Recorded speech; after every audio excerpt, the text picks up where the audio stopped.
मौलाना मुजीबुर रहमान जा बयान ॿुधण जे लाइ मौलाना साहब जो यूट्यूब चैनल ज़रूर सब्सक्राइब कंदा। साईं इस्लाम में बर्थडे मल्हाइण कीअं आहे? साईं इस्लाम में बर्थडे जो कोई तस्वुर न आहे। जंहिं ॾींहं ते ॿारु पैदा थियो आहे वरी साल जॾहिं मुकमल जेको फिरी अचे न वरी इन ॾींहं ते केक कटणु तमामु वॾी ख़ुशी करणु इस्लाम में इन शइ जो तस्वुर त न आहे।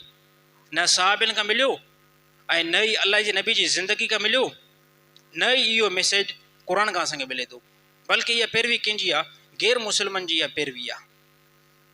इहा गैर मुस्लिमनि जी पैरवी आहे जो साल फिरण खां बाद में बर्थडे मल्हाइणु। इस्लाम में इन शइ जो तस्वुर आहे ई न। जेको बि कंहिं सां मुशाबित इख़्तियार कंदो, अलाह जे नबी फरमाए क़यामत ॾींहुं उहो हुन सां गॾु ई उथंदो। त साईं हे इन शइ जो तस्वुर आहे ई न।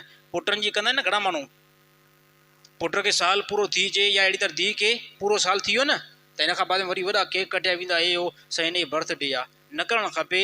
इस्लाम मुस्लमाननि जो इहो तरीक़ो न आहे ऐं गैर मुस्लिम जो इहो तरीक़ो आहे। अलाह ताला इन तरीक़े खां तमामु साथियुनि खे महफ़ूज़ रखे, अमान में रखे।